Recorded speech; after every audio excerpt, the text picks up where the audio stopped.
اصطلاحات کے اندر پوری قوم کو جگڑ کے رکھا ہوا ہے. بھائی ان کو کیا پتا ہو؟ بھائی ہم یہ پوچھتے ہیں کہ اگر ہمیں نہیں پتا تو پوری قوم جو پڑھے لکھے آج تک 76 سال تک پاکستان کے اوپر ایوب دور سے لے کر آج تک سارے پڑھے لکھوں نے ان معیشت چلائی ہے. کون ان پڑھ تھا؟ کون ان اصطلاحات سے واقف نہیں تھا؟ کون وہ آدمی تھے جو بیرون ممالک سے شوکت ترین اور یہ لوگ اور جناب اسد عمر اور یہ بڑے بڑے اور جناب اسحاق ڈار اور مفتاح اسماعیل، یہ وہ سارے وہ پڑھے لکھے نہیں تھے؟ ان سے معیشت کیوں نہیں سنبھالی گئی؟ مسئلہ یہ ہے کہ ہماری معیشت کا مسئلہ وہ چیزیں نہیں ہے جو قوم کے سامنے ہم گھما کر بتاتے ہیں. ہماری معیشت کا مسئلہ یہ ہے کہ ہم نے جن بنیادوں کے اوپر اپنی معیشت چلائی ہوئی ہے وہ بنیادوں کے اوپر ریاست، قوم اور وطن نہیں چلتے. وہ بنیاد ہے سود کی. سود کسی اور کے لیے منافع بخش ہو سکتا ہے کہ وہ کلمہ نہ پڑھتا ہو. ہم نے ٹیکنیکل وجوہات پر اسلام قبول نہیں کیا، یہ بات طے ہے. ہم نے کسی اصطلاحات کو دیکھ کر اسلام قبول نہیں کیا. یعنی سائنس یہ کہتی ہے اسلام کے بارے میں تو ہم اسلام کی یہ بات مانتے ہیں؟ نہیں، ہم نے اللہ اور اس کے رسول کے احکامات کو مانا ہے. ٹھیک ہے، اب ہمارے لیے احکامات پہلا درجہ ہے، ٹیکنیک ساری چیزیں یہ ثانوی حیثیت ہے. تکنیک اور سائنس اور کوئی بھی چیز، وہ معیشت ہو، اس کے اصول ہو، وہ اگر احکامات سے ٹکراتے ہیں تو ہم احکامات کو مانیں گے، اس کو نہیں مانیں گے. ٹھیک ہے جی، ہم احکامات کی طرف جاتے ہیں کہ اللہ رسول نے حکم دیا ہے کہ اگر تم سود لو گے تو ہمارے ساتھ جنگ کرو گے.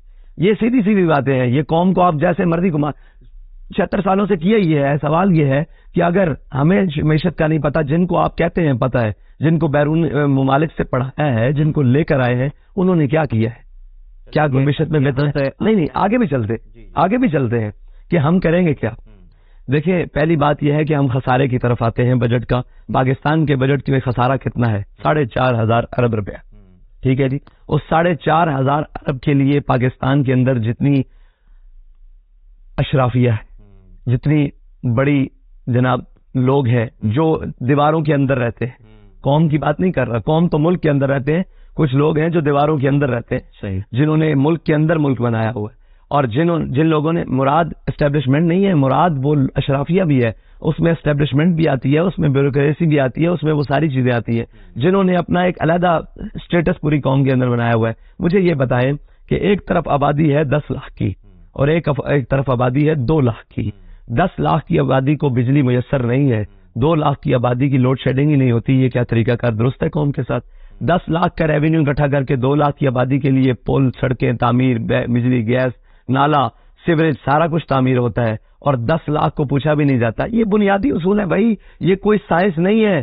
یہ ہم نے آج تک پورے پاکستان کی سیاست کو یہ کہا ہے کہ یہ بڑا ٹیکنیکل، کوئی ٹیکنیکل پرابلم نہیں ہے پاکستانی سیاست کے لیے. کون؟ دیکھیں، مجھے یہ بتائیں کہ اگر ایک غریب آدمی ٹیکس چوری کرتا ہے تو اس کا ٹیکس 10 روپے، 100 روپے، 1000 روپے بنتا ہے، اور پاکستان کے کتنے امیر آدمی ہیں جو ٹیکس چوری کرتے ہیں، ان کا وہ تمام غریبوں سے زیادہ ٹیکس چوری ہوتا ہے. ٹھیک ہے، تو یہ مجھے بتائیں، یہ ساری چیزیں ہیں. قوم تب تعمیر ہوگی کہ جب دیانت اور سچائی کی بنیاد پر سیاست ہوگی. جھوٹ اور بددیانتی کی بنیاد پر چلنے والی سیاست کا وہی حال ہوگا جو 76 سال میں ہوا ہے ہمارے پاکستان کے. آپ ان سب سے یہ چھین لیں گے؟ نہیں، چھیننے کے لیے تو نہیں آئے. دیکھیں، اکثریت رائے کا احترام، ٹھیک ہے، جمہوریت ہے. بڑی خوبصورت بات کی آپ نے کہ اکثریت رائے کا احترام. اگر اکثریت رائے یہ سمجھتی ہے کہ یہ لوگ درست ہے تو ہم اس وقت تک ان کا احترام کریں گے کہ اکثریت ان کے ساتھ ہے. وہ سمجھتی ہے کہ ان لوگوں کے پاس نہیں. اگر اکثریت ہمارے ساتھ ہو گئی تو پھر ہم چھینیں گے نہیں، پھر ہم وہ اصول وضع کر کے بتائیں گے کہ آپ نے یہاں غلط کیا.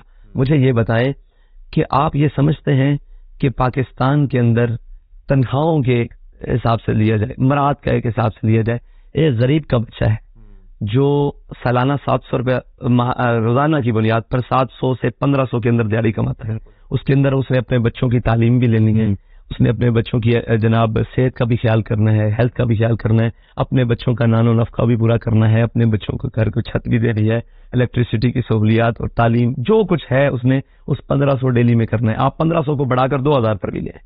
میں بڑے وسعت دل سے، ورنہ ہے نہیں، 2000 پر بھی لے. ایک عام بندے کی بھی بات کر رہے ہیں. اس شخص کے لیے سرکاری ہاسپٹل میں جائے تو علاج نہیں ہے، اسکول میں جائے تو اس کے بچے کے لیے استاد موجود نہیں ہے، اور کہیں کسی بھی پاکستان کے ادارے کے اندر چلے جائیں اس کے لیے وہاں سہولت موجود نہیں. اس کو لائنیں اور قطاریں اور دھکے ہیں. اس کے لیے وہاں آفیسر بات سننے کے لیے تیار نہیں, عام سٹاف بات سننے کے لیے تیار نہیں. کام ان کی اگر بات سنی جائے تو وہ کہیں گے کام کا برڈن اتنا زیادہ ہے, ہم نہیں سن سکتے. یہ سارے کام کے برڈن ہوتے ہوئے ایک افسر شاہی, ایک بیوروکریسی, ایک مالدار طبقہ, ایک سرمایہ دار طبقہ, اس کے لیے کام کے برڈن ہوتے ہوئے بھی اس کے سارے کام ہو رہے ہیں. اس کے کام کے برڈن ہوتے ہوئے بھی اس کی تنخواہ اتنی ہے کہ اس کے بچے پرائیویٹ اسکولوں میں پڑھ رہے ہیں جتنی سالانہ آمدن ہے ایک غریب آدمی کی مکمل اس کے بچے کی ماہانہ فیس اتنی ہے. ٹھیک ہے, آمدن کی بات کرو, خرچ کی نہیں. ٹھیک ہے, اس کے بعد صحت پر آ جائیں تو ان لوگوں کی علاج اور تعلیم اور معالجے ملک سے باہر بھی ہو رہے ہیں. ایک عام آدمی کی تنخواہ اور اس کا آمدنی کے اعتبار سے اس کو معاشرے کی کوئی چیز میسر نہیں. اور ایک وہ سرمایہ دار طبقہ جس کے پاس وہ اگرچہ تنخواہ دار ہو پاکستانی ریاست کا, حکومت کا, اور وہ ان کے بچے وہ سارا کچھ ہوتے ہوئے بھی, وہ ساری چیزیں ہوتے ہوئے بھی وہ سارے اچھے سے اچھا چیز حاصل کرے, اور ہمارا ایک آدمی غریب وہ یہاں تک مارا جائے. اتنا ڈفرنس کیوں ہے؟ اتنا ڈفرنس. اس کی تعلیم بھی مفت ہے, اس کا علاج بھی مفت ہے, اس کے لیے پیٹرول بھی مفت ہے, اس کے لیے روڈیں بھی کھلی ہوئی ہیں, اس کے لیے تھانے بھی جناب اس کے لیے ریلیف ہے, دروازے. جی ہاں جی, آپ اس کے لیے ہر معاشرے کی ہر چیز میں ریلیف ہے. اور ایک غریب آدمی تو کس جرم کی سزا ہے اس کو کہ وہ آپ کے لیے پورے ملک کا جناب محنت کشی بھی کرے, اور مزدور بھی ہے, بندہ مزدور کے اوقات تلخ بہت.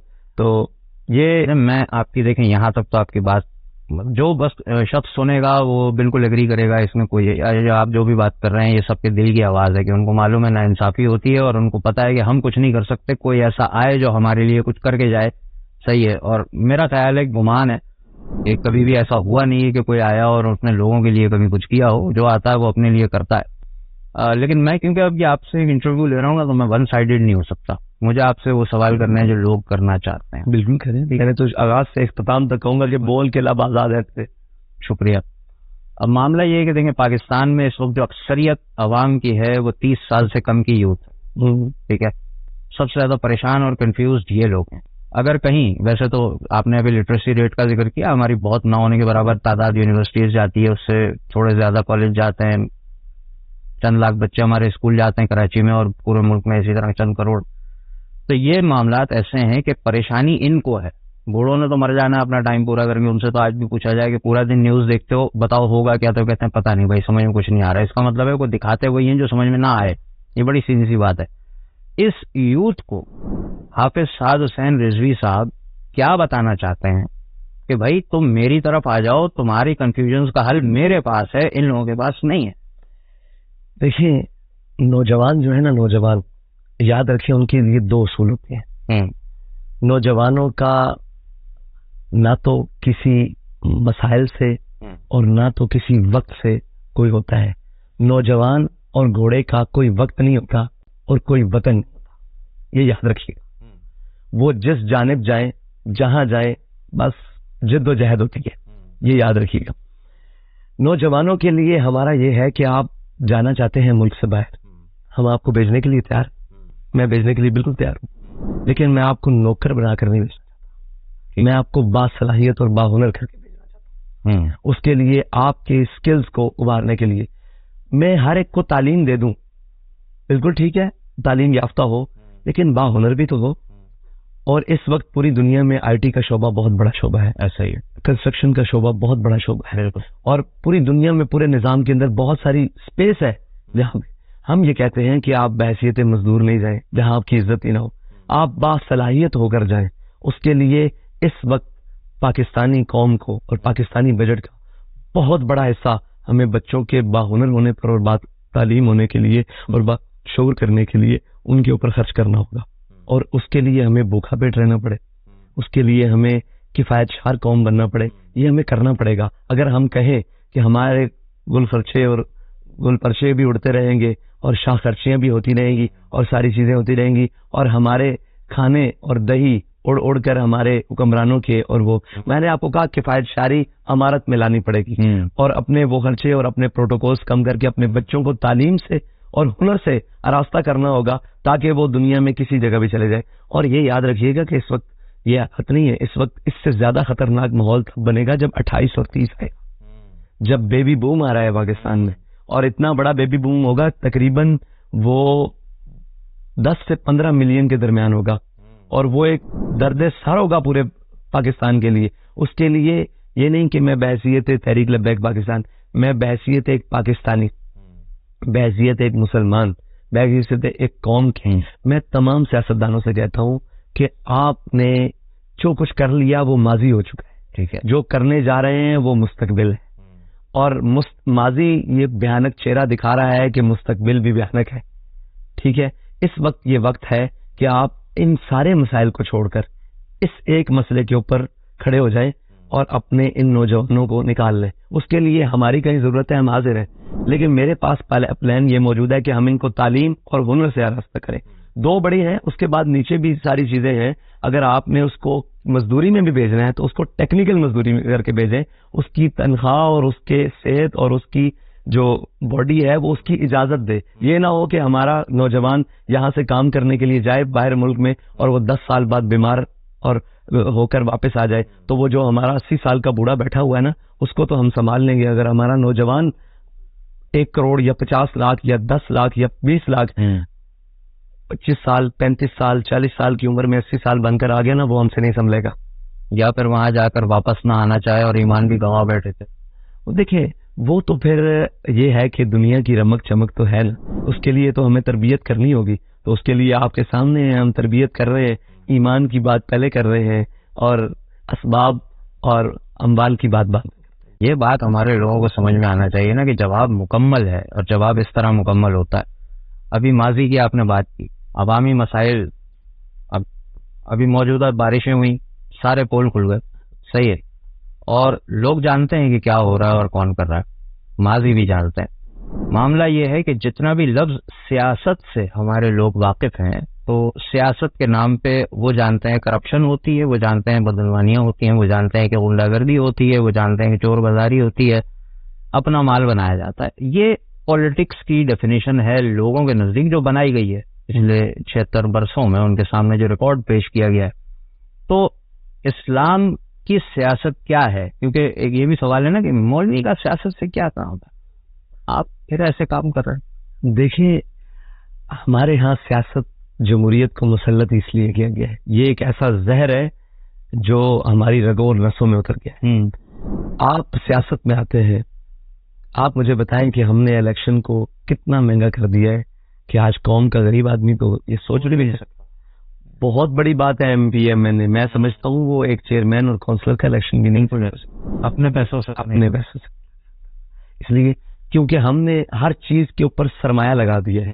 اب آپ سرمایہ کی بنیاد پر اگر کسی کی عزت کرتے ہو اور کسی کو قوم کا حاکم اور ذمہ دار ٹھہراتے ہو, تو یہ یاد رکھیں کہ وہ تو سرمایہ دار ہے. وہ آپ سے کل اچھا اس کو سرمایہ دار ملے گا تو وہ اس کے نظریات پر اس کو ہم اپنا اہم سمجھے گا, امانگ کر لے گا, اور اس سے آگے چلے گا تو وہ اس کو اپنا امانگ کر لے گا. تو اسلام کی بنیاد سیاست پر نہیں ہے, اسلام کی سیاست کی بنیاد سرمایہ پر نہیں ہے, اسلام کی سیاست کی بنیاد تقوی پر ہے.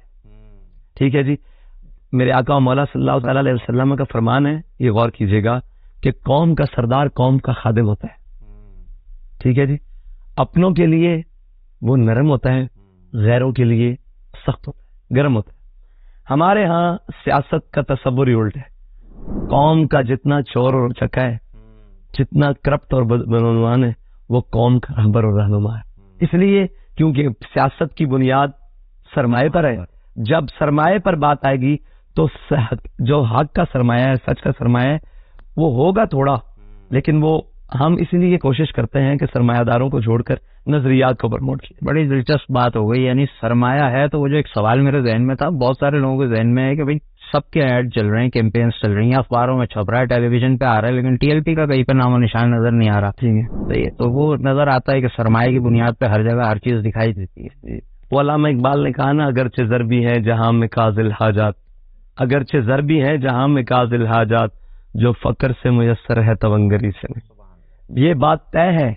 اگر آج بھی تحریک لبیک کے کام میں برکت ہے, یا وہ کر رہی ہے, وہ سمجھتی ہے, تو ایک نہ ایک دن آئے گا بھائی, ہم بڑے مشکل اور بڑے سخت اور ظالم اور جابر نظام کے سامنے کھڑے ہیں, اس نے بڑے بڑے شخصیات پی لی ہیں, تو ہمارا کام ہے جدوجہد کرنا, سرمایہ کو چھوڑ کر افراد کے اوپر محنت کرنا، اور ان افراد کے اوپر محنت کرنا جو اہل ہے.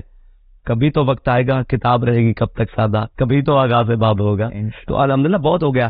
رہی بات سرمائے کی، اگرچہ زر ہے جہاں میں قاضل حاجات، جو فقر سے میسر ہے تمنگری سے نہیں، اور سبب کچھ اور ہے جس کو تو خود سمجھتا ہے، زوال بندہ مومن کا بے زری سے نہیں. اقبال کہتا ہے سبب کچھ اور ہے. اس کا سبب پتہ ہے کیا ہے؟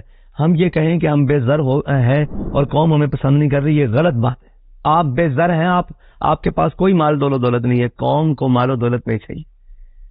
یہ کچھ طبقہ ہے جو ہمارے اوپر مسلط ہے، وہ کچھ خاندان قوانین جو انگریز یہاں چھوڑ کر گیا ہے. آج بھی انہی خاندانوں کے جو سپوت ہے وہ آج اس بھی سے مسلط ہیں. مجھے تو حیرانگی تب ہوئی کہ جب میں راجہ پرویز اشرف کے حلقے میں جناب کمپین کر رہا تھا تو وہاں ایک شخص کھڑا ہوا، اس نے کہا کہ آج میں تاریخ کی اوراق ذرا درست کر دوں، آج میں تاریخ کو درست کر دوں. میں نے کہا یہ شخص کیا کہے گا؟ میں نے کہا کہ اس نے باتیں شروع کی. اس نے کہا کہ جس شخص کے مقابلے میں ہم الیکشن میں کھڑے ہیں، راجہ پرویز اشرف اس کا نام ہے، اس کے دادا کو یا غالباً اس کے والد کو انگریز نے اعزازی بریگیڈیئر بنایا تھا اس لیے کہ یہ ان کے وفادار. تو بھائی ان کے خاندان اور ان کے، اور پھر میں بڑے بڑے علاقوں میں گیا، بڑے بڑے خان اور سردار جتنے ہیں وہ وہی لوگ ہیں جنہوں نے انگریز سے وفاداریاں کی ان کے ساتھ. تو بھائی ان کی نسلیں آج بھی چل رہی ہیں. آج بھی تربیت ہے نا، تعلیم و تربیت کے اندر، معذرت آپ کی بات مکمل نہیں ہوئی، تعلیم و تربیت کے اندر تاریخ کا بھی بڑا ایک اہم حصہ ہے کہ ہمارے لوگوں کو تو، یوتھ کو تو خیر پتہ ہی کچھ نہیں کہ کیا ہوا تھا 20 سال پہلے، کیا ہوا تھا وہ نہیں جانتے. اس حوالے سے بھی تربیت کی ضرورت ہے کہ نہیں ہے؟ بہت سخت ضرورت ہے. جس قوم کو اپنے ماضی کی خبر نہیں وہ اپنے مستقبل کا فیصلہ کر ہی نہیں سکتی. اور وہ ماضی کس سے سیکھیں گے؟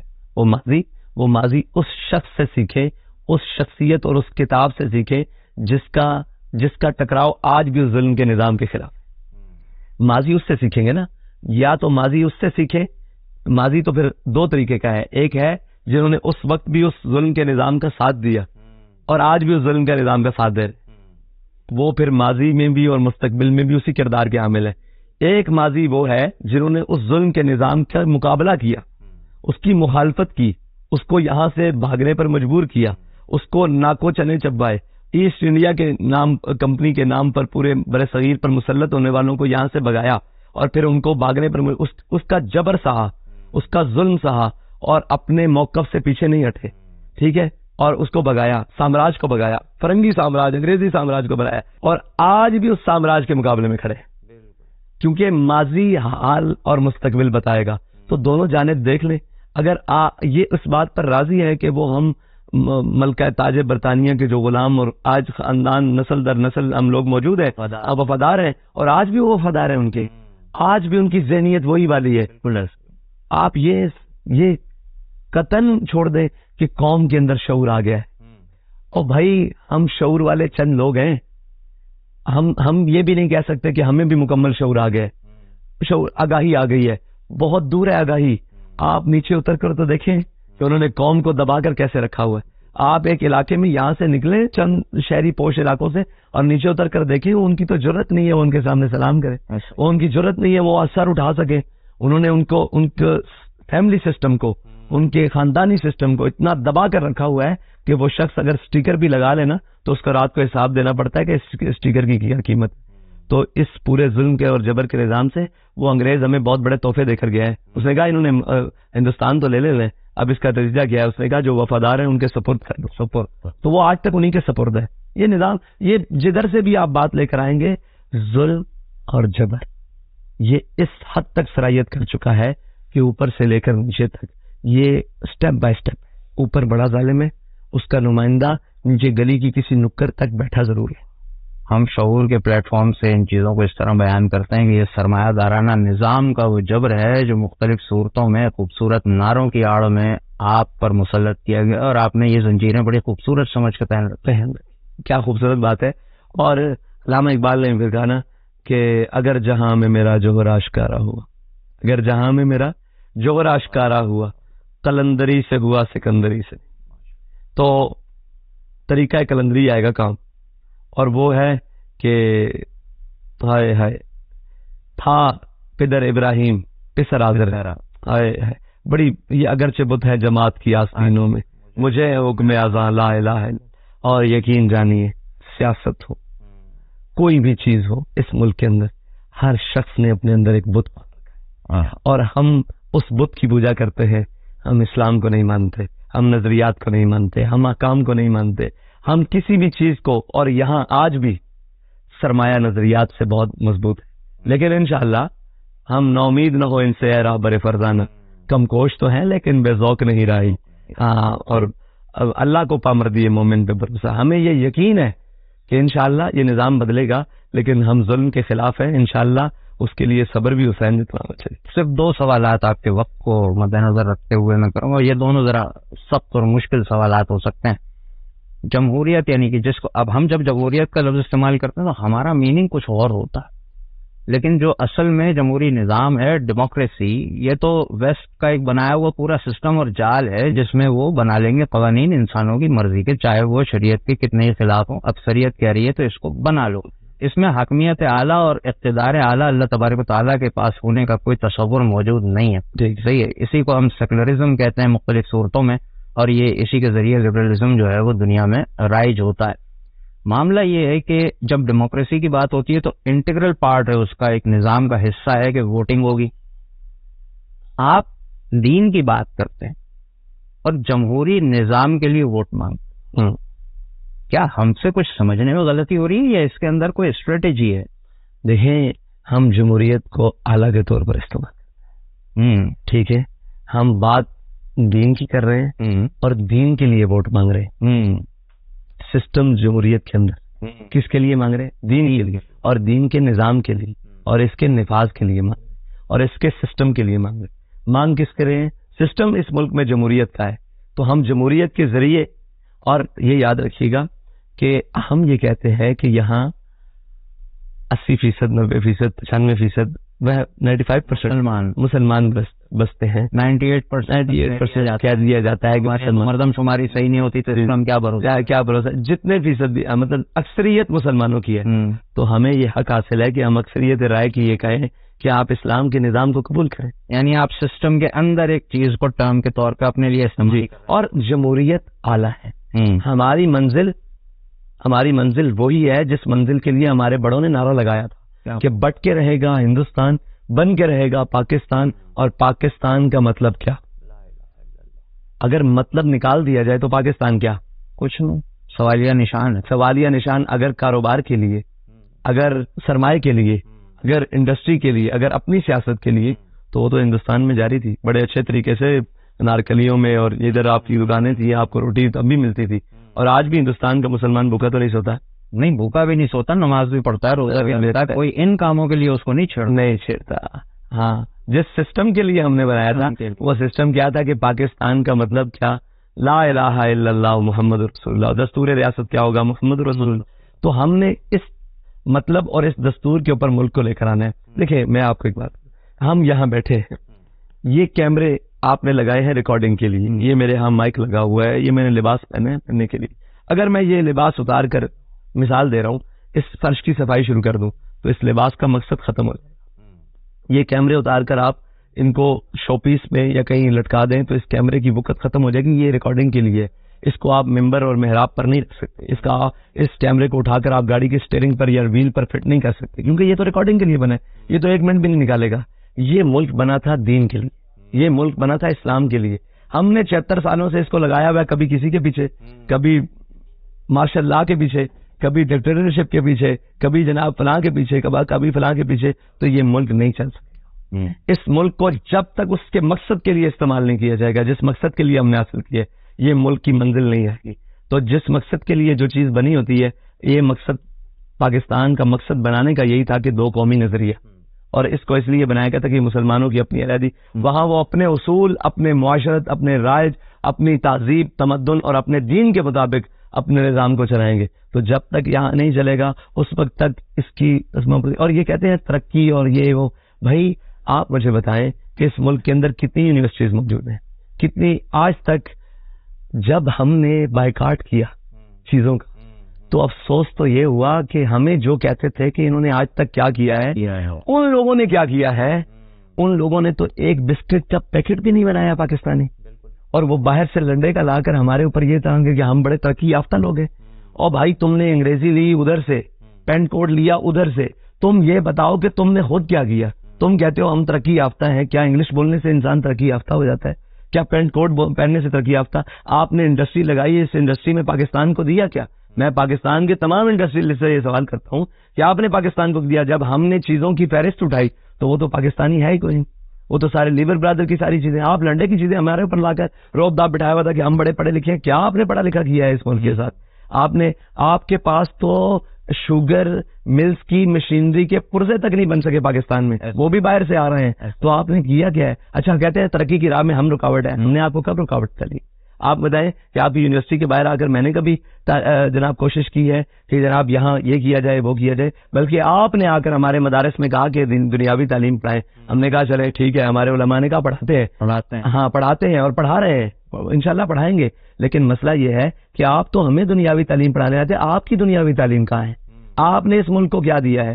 مجھے یہ بتائیں کہ 25 کروڑ عوام میں بچے اس وقت کم از کم یونیورسٹیز کالجز میں کم از کم 6 سے 7 ملین بچے تو پڑھ رہے ہوں گے پورے پاکستان میں, تقریباً اتنے بچے ہیں کالجز یونیورسٹیز میں. کیا یہ تمام نظام مل کر پاکستان کو ایک اکانومسٹ نہیں دے سکا جو پاکستان کی معیشت کو سنبھال لیتا؟ کیا یہ 60-50 لاکھ کے سسٹم میں کوئی 10 بندے ایسے نہیں دے سکے جو پاکستان کی معیشت کو سنبھالا دے سکے؟ اور بھاشن ہمیں دیتے ہیں. یہ عجیب بات ہے, بڑا گہرا سوال. کیا کہاں ہے وہ سارا سسٹم؟ بھائی یہ سب صرف ایک طبقے کو نکر پہ لگانے کے لیے اور ایک چیزوں کو اپنے وہ کیا کہتے ہیں اپنے برے اعمال پر پردہ ڈالنے کے لیے ٹھیک کو بھی غلط کہہ دیا ہے اور کھڑی سبز فصل کو بھی اپنے سوکھے کے لیے اس کو جلا کر رکھ دیا. جب یہ بات ہوئی تھی کہ مدارس میں آپ جو ہے وہ سائنس اینڈ ٹیکنالوجی پڑھائیں, تو اس حوالے سے کیونکہ ٹیچنگ سے میرا تعلق ہے تو کئی لوگوں نے سوال کیا کہ کیا ایسا ہونا چاہیے. میں نے کہا بالکل ہونا چاہیے, آپ کر دیں ایسا, لیکن اس شرط کے ساتھ کر دیں گے یونیورسٹی میں درس نظامی پڑھاؤ, رکھو آپشنل وہاں پہ, جس کو کرنا ہے وہاں پہ وہ عالم دین بھی بنے. اب ایک آخری سوال ہے, یہ عوام کا سوال ہے, کیونکہ یونیورسٹی اسٹوڈنٹ سے جب ہم بات کرتے ہیں تو ہم دیکھتے ہیں کہ ان کا جو ایک مائنڈ سیٹ ہے, جو ان کا ایک پرسیپشن بنایا گیا ہے, وہ یہ ہے کہ اگر کبھی کسی دن اس ملک کی حکومت مولویوں کے ہاتھ آ گئی تو بھائی تمہارا ایٹم بم جو ہے وہ بن جائے گا ایک عذاب, کیونکہ یہ تو بات بات پہ دھمکی دیں گے, ہم اس پہ ایٹم بم مار دیں گے, ہم اسرائیل پہ ایٹم بم مار دیں گے, ہم امریکہ پہ مار دیں گے. اور ایسا نہ ظاہر ہے کہ ڈپلومیٹک ورلڈ میں تو یوں کر کے اگر ناک کھجا دیں آپ تو ایک اشارہ ہوتا ہے, صحیح ہے. تو ایسا بیان اگر چلا جائے گا تو وہ تو پھر کام ہو جائے گا کہ دوسروں کو آپ دعوت دے رہے ہیں کہ آؤ یار ہمارا بیڑا غرق کر دو. میں اس سے ہٹ کر ایک بات کرتا ہوں, پھر اس سوال پر آپ کرتا ہوں. اسرائیل کے وزیر نے دھمکی دی کہ ہم غزہ پر ایٹم بم مار دیں گے, کسی نے کیا ان کا بگاڑا ہے؟ 57 اسلامی, جیسے میں خاموش ہو گیا ہوں, 57 اسلامی ممالک, کسی ایک نے بھی بیان دیا ہے. انہوں نے تقریباً یہاں ہزاروں بچے, خواتین, مردوں کی تو تعداد ہی الگ ہے, ٹھیک ہے, انہوں نے شہید کر دیے. کیا کوئی دنیا میں بولا ہے؟ نہیں. بھائی یہ یاد رکھ, طاقتور ہمیشہ طاقتور ہوتا ہے, اپنی طاقت کو پہچانے. اگر یہ آپ کے لیے عذاب ہے نا تو آپ ایک دفعہ ایسا بھی کر کے دیکھ لیں, خاکم بدہن میں منہ میں کہتا ہوں کہ آپ کہتے ہیں ایٹم بم, یہ یاد رکھیے گا یہ ایٹم بم آپ کو آج تک سنبھالے ہوئے, کل یہ نہ ہو کہ آپ سے یہ بھی نہ سمجھے. اپنی طاقت کو پہچانے اور اپنی طاقت کو, کہتے ہیں نا کہ جیسے ہاتھی کو اپنی طاقت کا اندازہ نہیں ہوتا, پاکستانی قوم کو بھی اپنی طاقت کا اندازہ نہیں ہے, اپنی قوم کا اندازہ نہیں ہے. مجھے یہ بتائیں کہ جو تانے دے رہے تھے کل تک ہمسائے ممالک میں کہ ہم پتھر کے دور میں آپ کو پہنچا دیں گے, آج آپ ان کی مثالیں دیتے ہیں, جن کا ڈالر نیچے, ان کے پاس کھینے کے پاس ہے, ان کے پاس ان کا ملک ٹھیک چل رہا ہے, وہاں جناب نام کیا چوری ڈکیتی اور اس کا جو ہے وہ شراب بالکل کم نہ ہونے کے برابر آتی ہے, نہ ہونے کے برابر آ رہی ہے, ان کی معیشت بہتر چل رہی ہے. تو وہ کس بنیاد پر چل رہی ہے؟ لیٹ جانے کی بنیاد پر, لوگوں کے آگے سلنڈر کرنے کی بنیاد پر, یا اپنے موقع پر ڈٹ کر کھڑے رہنے کی بنیاد پر؟ ٹھیک ہے. اچھا اگر آپ یہ کہتے ہیں کہ ڈپلومیٹک دنیا میں یہ ہوتا ہے تو یہ یاد رکھیں کہ ڈپلومیٹک دنیا میں طاقت کی بات مانی جاتی ہے. دنیا میں آپ جتنے مرضی معاملات چلا لیں, ویٹو والے ویٹو ہیں, 5 ویٹو ہیں, وہ ویٹو ہیں. آپ جب تک اپنی طاقت نہیں لائیں گے, لوگوں کو یہ نہیں بتائیں گے کہ ہم طاقتور ہیں اور ہم اپنا حق چھین کر بھی لیں گے, اس وقت تک آپ کی بات کوئی سننے کے لیے تیار نہیں. اب تو پتہ نہیں یہ ہے یا نہیں, اب تو ایران آپ کی بات نہیں سنتا. آپ اب ڈپلومیٹک دنیا کی کہاں بات کر رہے ہیں, وہ اوپر والی جگہ پہ بات کر رہے ہیں, اور کہتے ہیں کہ مولویوں کے ہاتھ میں ایٹم بم آ گیا تو یار 76 سال میں آپ کے ہاتھ میں ہے, آپ نے اس سے نے آپ کی حفاظت کرنی تھی, آپ سے اس کی حفاظت نہیں ہو رہی. اب تو ہمارے پاس یہ بھی ایک دفعہ پروگرام چل چکا ہے کہ اس ایٹمی پروگرام کو بیک رول سرنڈر. یہ پروگرام IMF کے اس شکوں میں شرائط میں شامل ہے, وہ وضع کریں نہ کریں. اور IMF کے ساتھ جو ابھی 10 سے 12 شکوں جو ابھی پبلک نہیں ہوئی, وہ جس دن ہو گئی اللہ خیر کر دے گا اس ملک, تو بہتر ہے. ٹھیک ہے, ہم تو مرنے, دیکھیں ہم تو وہ لوگ نہیں ہیں. اس دینی طبقہ, علماء طبقہ, مولوی طبقہ, اس پاکستان کا وہ دینی جناب طبقہ, وہ اس پاکستان سے بھاگا نہیں ہے. ہم پہلے بھی نہیں بھاگے. انگریز آیا تھا, یہ سب بھاگ گئے تھے, باخدا بھاگ گئے تھے. انہوں نے یا تو اس سے ساز باز کر لی یا بھاگ گئے تھے. ٹھیک ہے, ہم اس وقت بھی انگریز کے سامنے کھڑے رہے, 1857 کی جیلیں کاٹی, کالا پانی کی جیلیں کاٹی, سر چوکوں میں لٹکوائے. ہم آج بھی کھڑے رہیں گے. سوال یہ اتنا ہے کہ جن پر سختی آتی ہے وہ کبھی سعودیہ, کبھی لندن بھاگ جاتے ہیں, کبھی دبئی, ان کے لیے رستے ہیں. ٹھیک ہے, آپ کہتے ہیں ہم ایٹم بم جناب آپ کے لیے, تو مجھے یہ بتائیں کہ ایٹم بم آپ نے کس مقصد کے لیے رکھا؟ اپنی حفاظت. دنیا ڈرے ہم سے. ہاں, تو جب ہم یہ بات کرتے ہیں تو آپ کہتے ہیں مولوی مار دیں گے. یعنی جو کام ہم کریں وہ ٹھیک ہے, جو ہم مولوی نہیں. یہ کہنے کا مطلب, آپ دنیا کو کہتے ہیں کہ ہم ایٹمی پاور ہیں, اگر مولوی کہے کہ ہم نیوکلیر پاور ہیں تو دہشت گرد قرار پائیں گے نا. انہیں تو ماڈریٹ مسلمس پسند ہیں. اصل میں مسئلہ یہ نہیں, اصل میں مسئلہ یہ ہے ان کو کوئی بھی مسلمان پسند نہیں ہے. انہوں نے طبقہ کر کے ایک سٹیپ بائی سٹیپ ہر ایک کو ختم کرنا ہے. ٹھیک ہے جی, آج وہ لوگ جو ان کی بولی بول رہے ہیں, کل وہ لوگ ہمیں جو غلط کہہ رہے ہیں. یہ یاد رکھیں کہ جب انگلستان اسپین میں آئے نا سارے, تو اسپین کے اندر وہ سارے دینی طبقے بھاگ گئے تھے, اور اسپین میں اسلام اور اس کا وجود باقی نہیں رہا. آج جب بر صغیر میں مشکل وقت آیا تھا تو یہاں سے بھاگا کوئی نہیں. آج بھی جو کچھ بقا ہے نا, جو کچھ بات ہے, کہتے ہیں کہ ہم نے امریکہ کو ایبسولوٹلی نوٹ کہنا ہے, تو تب ہماری بات بنی ہے. یہ اب قوم کا ذریعہ نا, تو وہ سب سے بہتر کون کہہ سکتا ہے؟ امریکہ کس سے ڈرتا ہے؟ یہاں سے ایٹم بم سے نہیں ڈرتا. نہیں, وہ یہاں ڈرتا مولوی سے. سیدھی سی ایک بات ہے کہ اس کا ڈر ہے دینی طبقہ. ہمارے پاس رینڈ کارپوریشن کی رپورٹس موجود ہیں, جس کو ہم پڑھتے ہیں, دیکھتے ہیں کہ انہوں نے کب کس زمانے میں پلان شروع کیے تھے کہ بھائی آپ کو لوگوں کے دین کو انفرادی حد تک رکھ دینا ہے کہ آپ نماز روزہ کرو, آپ ہمارے لیے اچھے ہو. آپ نیو یارک کے اسٹیشن پہ نماز پڑھیں گے نا, ایک سپاہی آ کے کھڑا ہو جائے گا کہ اس کو نماز پوری کرنے دو. اسے پرابلم نہیں ہے, اس کو پرابلم ہے نظام سے. آپ نے ہمارے نظام کو قبول کرنا ہے, ہم آپ کے مذہب کو قبول کریں گے. آپ دین کی بات کرو گے تو آپ ہمارے دشمن ہو. بالکل. ٹھیک ہے, تو ہم دین کی بات کرتے ہیں, اور ہم یہ سمجھتے ہیں کہ اقبال نے کہا جدا ہو دین سیاست سے تو رہ جاتی ہے چنگیزی. سیاست سے دین جدا ہو جائے تو چنگیزی رہ جاتی ہے, اور اگر دین سے سیاست جدا ہو جائے تو وہ رہبانیت رہ جاتی ہے. ٹھیک ہے, یہ لازم اور ملزوم ہے. بے حد شکریہ. اللہ کرے کہ آپ کی باتیں لوگوں تک پہنچیں اور ان کی سمجھ میں آئیں. السلام علیکم ورحمۃ اللہ.